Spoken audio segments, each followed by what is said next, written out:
Hello, everyone, and welcome to another episode of Selling Greenville, your favorite real estate podcast here in the upstate of South Carolina. I'm your host, Stan McCune, as always, realtor right here in the greater Greenville area, and you can find all of my contact information in the show notes should you need to reach out to me for any reason. And just a reminder, as always, please go ahead and subscribe to the show so you don't miss any future episodes. Leave a 5-star rating if you love the show or if you benefit from it in some way. And I'd appreciate if you could also just leave me a short little review, just something positive about the show. That would be great to get it out to as many people as possible. Today, we're going to be talking about the market, and we do this frequently because really every month the Greater Greenville Association of Realtors comes out with their market stats. And because of how fluid the market is, I guess is probably the best way of saying it, and ever changing, ever evolving, doing a show, usually per month, I do a show that's kind of centered around these GGAR market stats. Now, as always, I have to preface it that there are a few stats on here that, for whatever reason, tend to be inaccurate per month. If that is the case, then I will let you know before I mention the stat. But I've been doing this so long now that I pretty much just leave those off. And what I do is I will reference 2 months prior. So let me give an example here. I'm recording this in the middle of May. The stats just came out for April. Some of the April stats will be wrong, but then the stats that were wrong last month for the month of March will have been updated. So there are some stats on here that will be more interesting for the month of March than for the month of April from the standpoint of giving us an idea of where the market is going. But unfortunately, for some reason, there are just a couple of stats on here that the Greenville Association of Realtors is just unable to get right in real time. And I'm not exactly sure what the reason is for that. I've never been able to get a firm answer on that. But we're just going to start basically at the top here with new listings. New listings, believe it or not, for a good chunk of the past 12 months have actually been up year on year. We've been talking about the inventory issues that we have in Greenville, and really it's a nationwide problem. But the inventory issues are not indicative of the fact that we're not seeing increases year on year. We actually are seeing, generally speaking, some increases year on year. Now, December of 2021, January of this year, and February of this year were all down year on year. So those were not good months from an inventory standpoint. But now we've had 2 straight months, March, which was up 1.5%, and April, which was up 2.1% of new listings coming up year on year versus, year on year versus what we saw last year. So that's good. That's what we need. We need more listings coming on the market to help rebalance some things. As far as pending sales are concerned, this is one of the statistics that is not going to be right for the month of April. So I'm not even going to talk about the month of April. What I'm going to talk about is the trend that we have seen since December, which is that each month since December, pending sales have been down year on year. So there are fewer properties going under contract year on year. A lot of that has to do with the inventory issues. The month of March, it was dramatically down though. This is the biggest down month that we've had, and it'll be interesting to see once we get the actual numbers for April, what April ends up being. But the month of March was the first double-digit negative month in new listings that we've had the past 12 months. So December, it was down 4.3% year on year. Again, these are pending sales, properties going under contract. January, it was down 3.7% year on year. February, down 6% year on year. March, down 13.3% year on year. So that is a big, big drop off in terms of pending sales. So what that's indicating to me, again, this is what we've been talking about, is that we are seeing some changes in the market right now. That, to me, is a big indicator. March, for pending sales to go down that much, that means the market, people were putting the pause down, pressing the pause button, trying to recalibrate, okay, what's going on here with mortgage rates? What's going on here with the war in Ukraine? What's going on here with hyperinflation? All these different things happening. People, I think we're seeing the market kind of take a pause, because that's, up until that point, right? December, January, February, all those months being down, that was a direct tie to the fact that there's just low inventory. If you have fewer homes for sale, then obviously your pending sales are going to be less. There are fewer homes to put under contract. But to have jumped from where it had been hovering between 3 and 6% down since December, to jump up to 13.3%, that tells me that's a little bit more, I think, than just the inventory. And particularly because we have seen new listings coming on the market have ticked up, right? So we shouldn't be seeing such a dramatic decrease in pending sales. I think that indicates that some demand is starting to lessen a little bit in the market.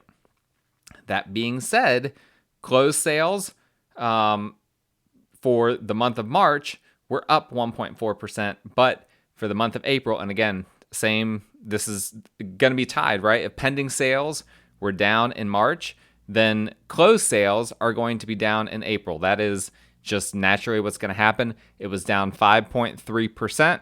That's the first down month that we've had year on year since October of 2021. Now, October is traditionally a down month, so that's not really a huge surprise.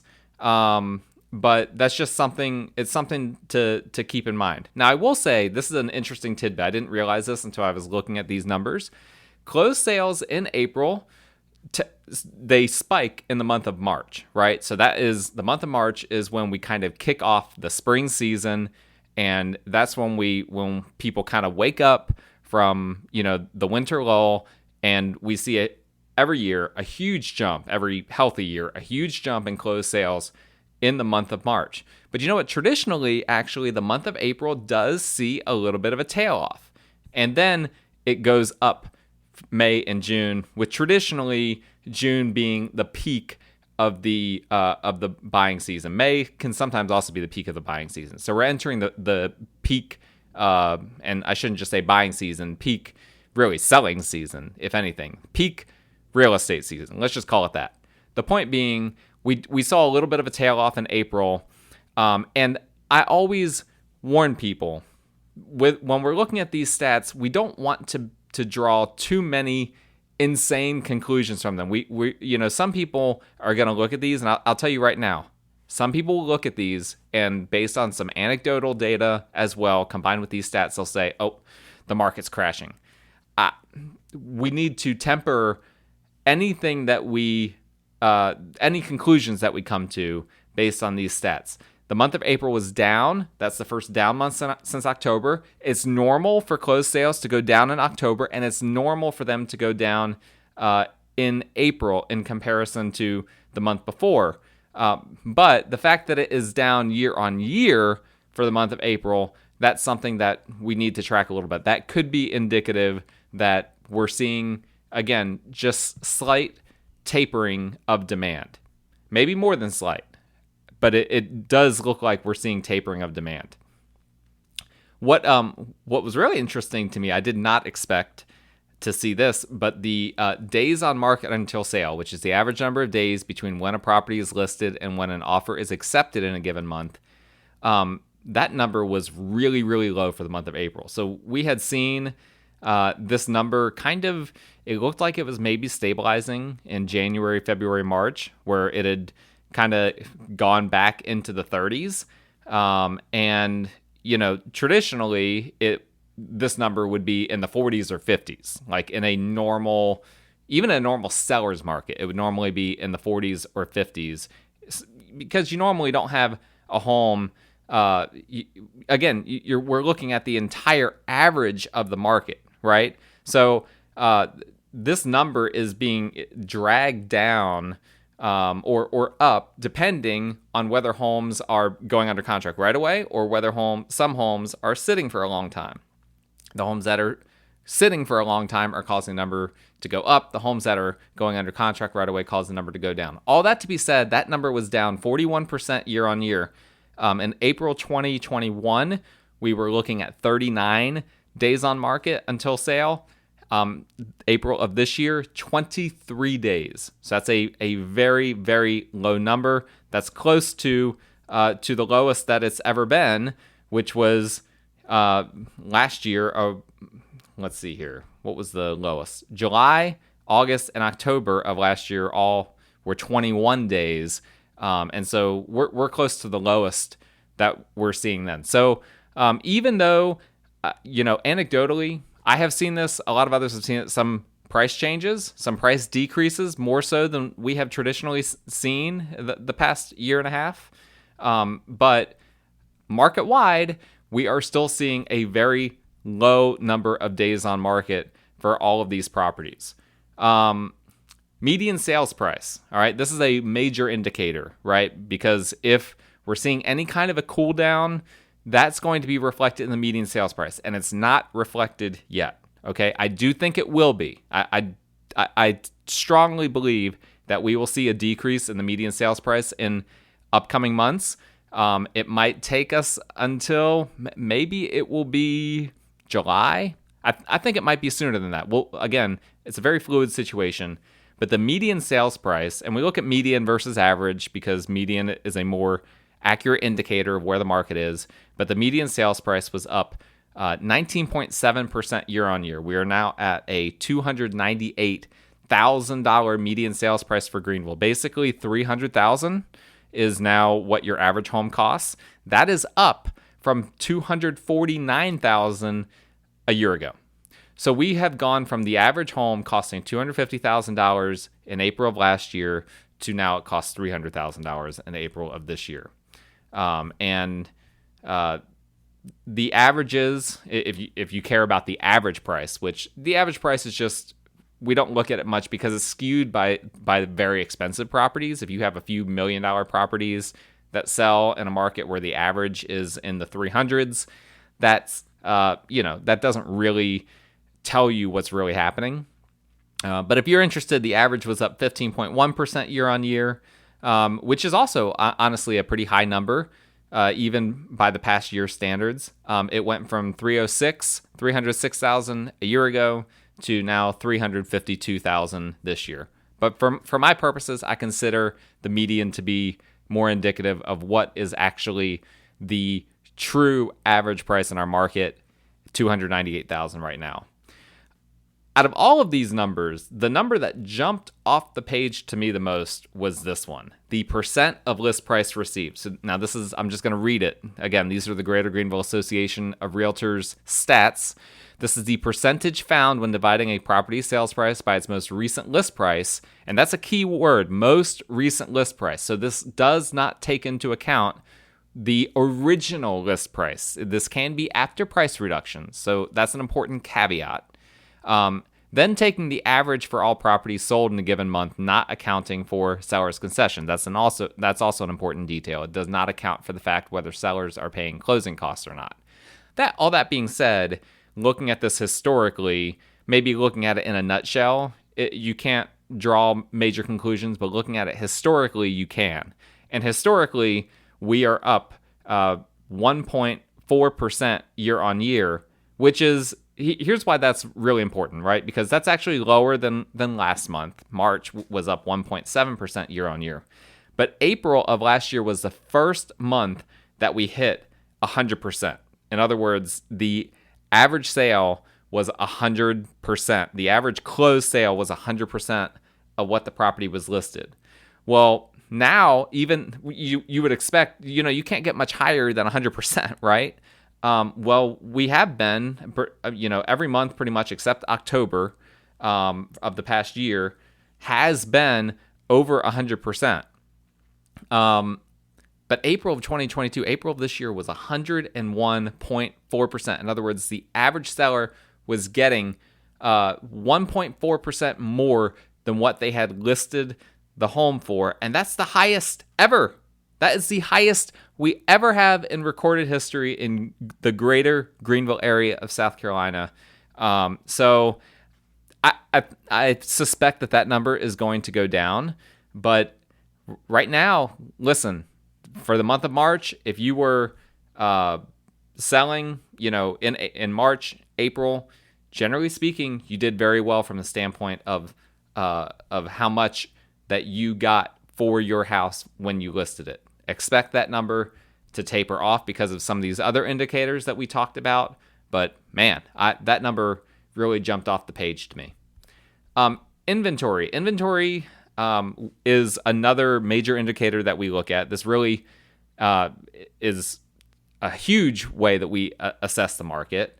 And we've been hovering around the low 1 month, around 1 month of inventory now for a while. Basically, December was 1.1 months of inventory, January 1 month, February 1 month, March 1.1 months. So we've basically been at 1 month of inventory for the last several months.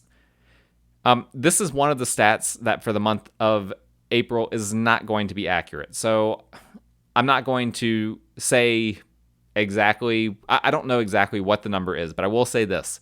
It came in at 1.7.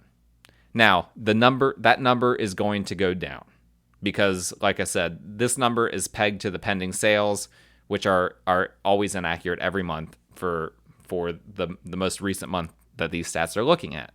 But I expected that number to be higher than 1.7 because usually you have to subtract half a percentage point or more in order to get what it's actually going to be once they revise these numbers the next month. So April of 2022, I think it's going to, once they redact this next month, I think it's going to end up being right around that 1.1, 1.2 months inventory range, which is surprising. We need to, at some point, some of these indicators are going to have to start reflecting that actually inventory is increasing, because if not, what we're going to see is the worst case scenario. What we're going to see is both supply and demand go down. That's the worst case scenario, right? Well, for me as a realtor, it is, because what that means is that there's just going to be fewer closings, fewer people buying, fewer people selling. Whereas, for the past couple of years, we've had fewer people selling, but a lot more people buying. But unfortunately, this is the climate that we're in, and this may very well be what happens with what's going on with mortgage rates and all of that. So overall, I think that we are going to see things slow down a little bit. I had an episode a few weeks ago where I talked about the spring busy season and kind of what I thought, and several of the things that I said on there immediately started happening. And one of those things that immediately started happening that I noticed is that people are getting caught off guard by the fact that it's not the same market that it was, 6 months ago. It is still, as all of these metrics indicate, still very much a seller's market. But the people that were, overpricing their homes by $25,000 or $30,000 and still getting some people kicking tires on them, maybe getting an offer that would then fall through due to a low appraisal or whatever the case may be, those people now, because there are more homes on the market, are just not getting interest in those houses. And so what's happening is those prices on those overpriced homes are starting to drop.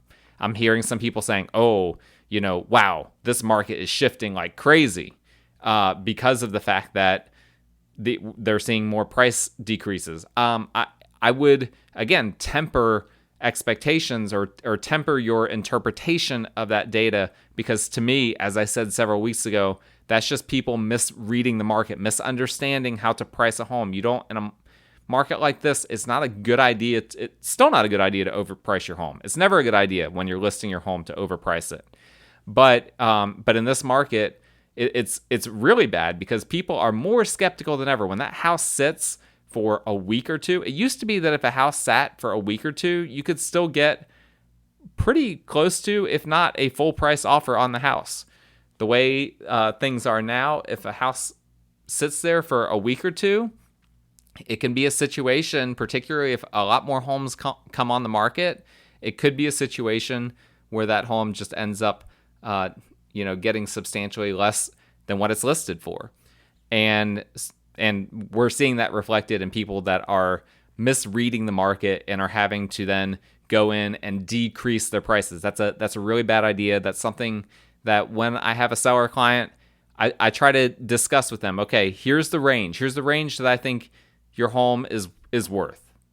But obviously, there's a lot of variability within that range. But I don't want to go over the range, right? If I say the house is worth $350,000 to $375,000, I don't want to list it for $380,000, and that's not self-serving. That's because if you do that and then you start dropping your price, you may end up getting less than what the house is worth. That I've done a podcast on that in the past. People that end up doing that and overpricing their home, they end up selling their home for less than they would have if they had just priced it normally. I did an episode on this, I believe it was last year. And so you definitely don't want to do that. You will end up losing out if you do that. A lot of people are going to be doing that here in the upcoming months as they misunderstand what market dynamics are at play here. So if you have any questions about that, if you're looking to sell your home, whatever the case may be, or if you're looking to buy, I am a realtor, as I already said. I am here in the greater Greenville area. I would be happy to talk to you about that. My contact information is in the show notes. If you need to reach out to me for any reason, please rate, review, subscribe to the show, and I'll talk to you guys again next week.